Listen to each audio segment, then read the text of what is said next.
The United Nations is calling for an independent inquiry after Sunday's killing of 31 at an aid distribution point in Gaza. Israeli troops opening fire again this Monday near another distribution point. The IDF claims it fired what it calls warning shots. More on that story. Surgeons at the Nasser Medical Hospital in Khan Yunis in Gaza spent Sunday operating on people injured after shooting erupted near an aid distribution hub earlier in the day. Health officials and witnesses said dozens of people were killed and scores wounded as they made their way to the hub in the southern city of Rafah. All of the injured were of different ages. The majority were young men in civilian clothing and included children and women. They were in the Rafah area to receive humanitarian aid from the American company operating in the area. NGOs and international organizations had warned that the current extremely limited distribution scheme violated humanitarian rules and was dangerous. From numerous distribution sites set up months ago, the Palestinian enclave is down to 3 in the south and in the center. The stated goal is to keep Hamas from seizing aid. The Israeli military denies what it says are false reports about the violence at the Rafah distribution center. An IDF spokesperson said every incident at food distribution sites would be investigated. Hamas is doing his best, is almost to stop us from doing so. He is spreading rumors, fake news. He is trying bluntly and violently to stop the people of Gaza from reaching those distribution centers. We will investigate each and one of those incidents and each and one of those allegations. The U.S.-Israel security group, the Gaza Humanitarian Foundation, issued security camera footage of Palestinians arriving at the distribution hub. It says it handed out 16 lorry loads of aid early Sunday without incident and dismissed what it described as false reporting about deaths, mass injuries and chaos. And for more, we're joined by Andreas Kravik. He's Norway's Deputy Foreign Minister. Thank you for speaking with us here on France 24. What do you make of this stepped-up bombing campaign?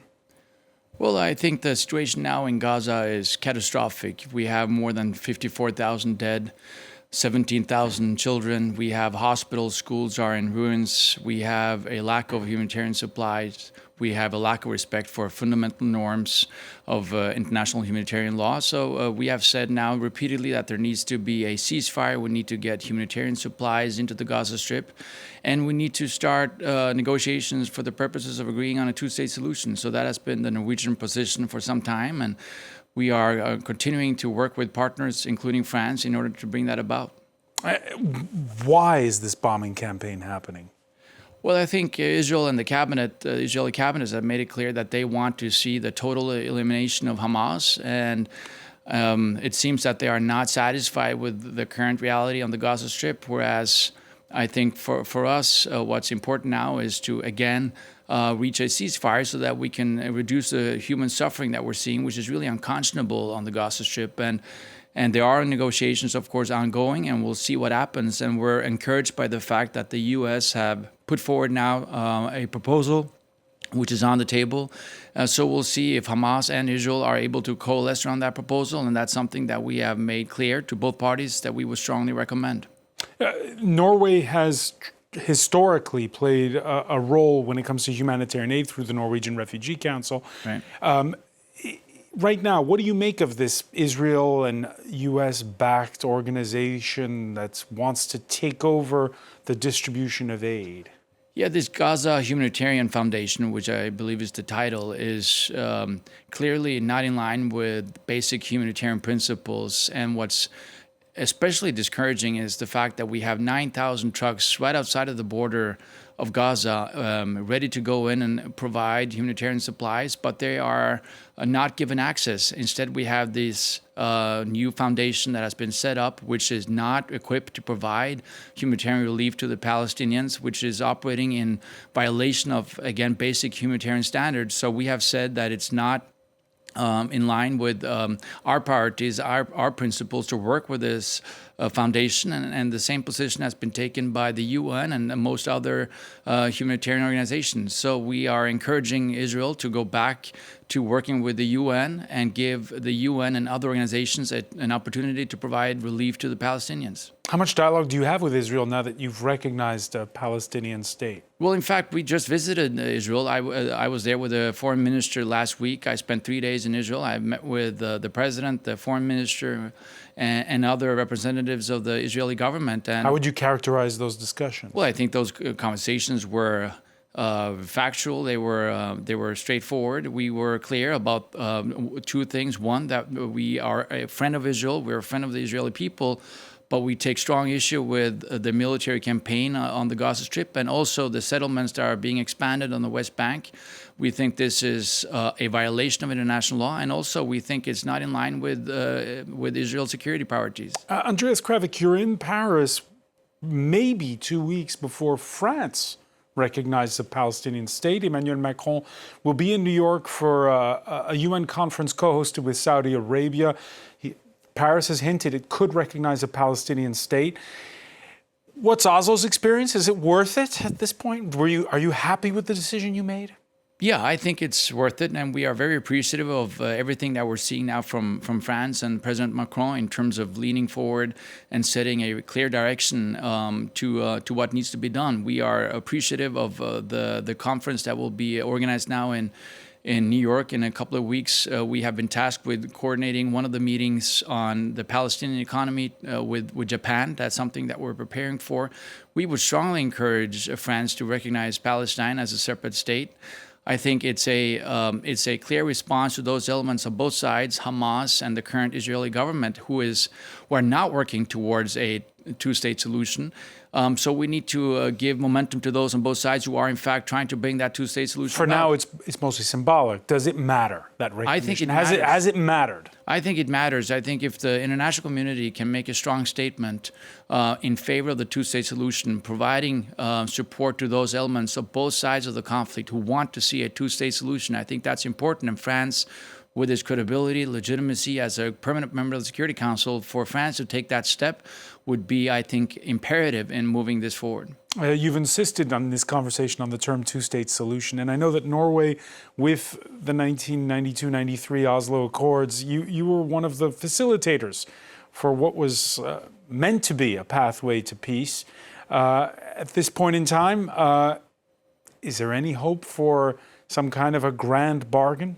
I think there is. I think it's the only viable way out of this. Even with Benjamin Netanyahu stays? But we'll see how that goes. Hopefully the U.S. and France and Norway and other countries can be sufficiently convincing and moving that conclusion forward. I think the current trajectory is just catastrophic, not just for Palestine, but also for Israel. So our message is clear.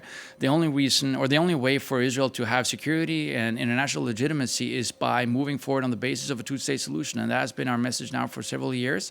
And we think that the time is ripe. We have lots of countries now in the region saying very clearly that they're ready to recognize Israel as a partner, as a state in the region.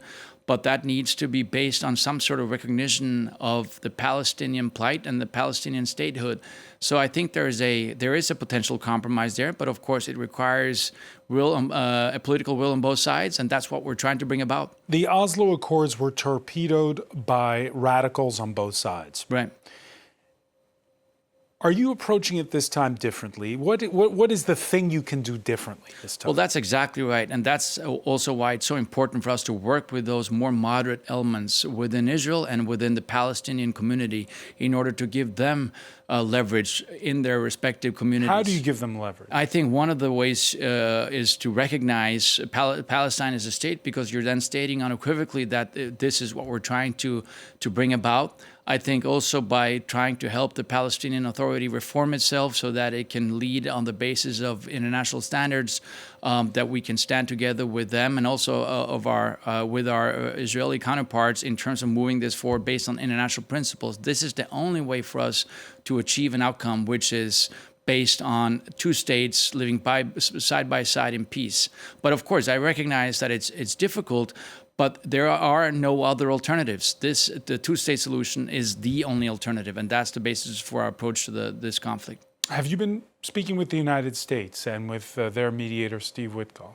Yes, multiple times. The Prime Minister is in regular contact with Witkoff, and we have made it clear to Witkoff that we think this is the only way forward, and also this would be beneficial for the United States. I think the U.S., Israel, and others are hurting because of this conflict not being put to an end. So it would be beneficial for all parties, I think, to have this come to a conclusion on the basis of two states. But I recognize that it's difficult, but I think we need to look at all other options, and they are all inadequate.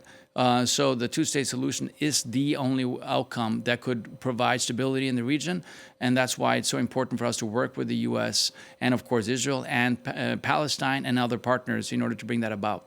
What sense are you getting from the French when it comes to the European Union, which is a major donor for the Palestinian territories, the EU, which has been criticized for not using its leverage enough? Yeah, I think it's no secret that the EU is divided on this issue. You have some countries identifying very much with the Palestinian cause. Others are more skeptical in terms of recognizing Palestine as a separate state, for instance. So it's been difficult for the EU to coalesce around distinct policies. But I think there's a change now. I think there are issues being discussed now that were not discussed previously. We saw Canada, the UK, and France indicating that they could implement sanctions against Israel unless Israel take a different approach to the hostilities and the humanitarian blockade that they have initiated. So there are things changing, and that's why we think it would be so instrumental, not just for the conflict, but also for Europe, if France were to step forward and recognize Palestine as a sovereign state. When you talk about sanctions specifically, where's the low-hanging fruit here?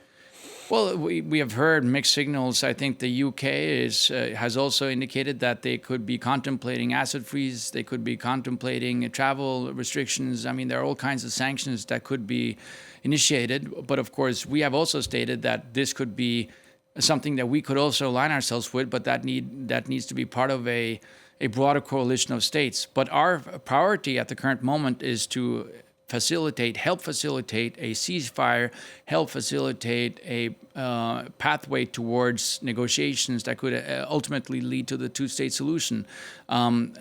Sanctions, of course, is not something that we want to enter into, but it's also important that unless Israel is accommodative to these to international law and to respecting international law, the international community has a responsibility to provide pressure on Israel, and sanctions is one tool in the toolbox that we're contemplating. Andreas Kravik, many thanks for being with us here on France 24. Appreciate it. Thank you.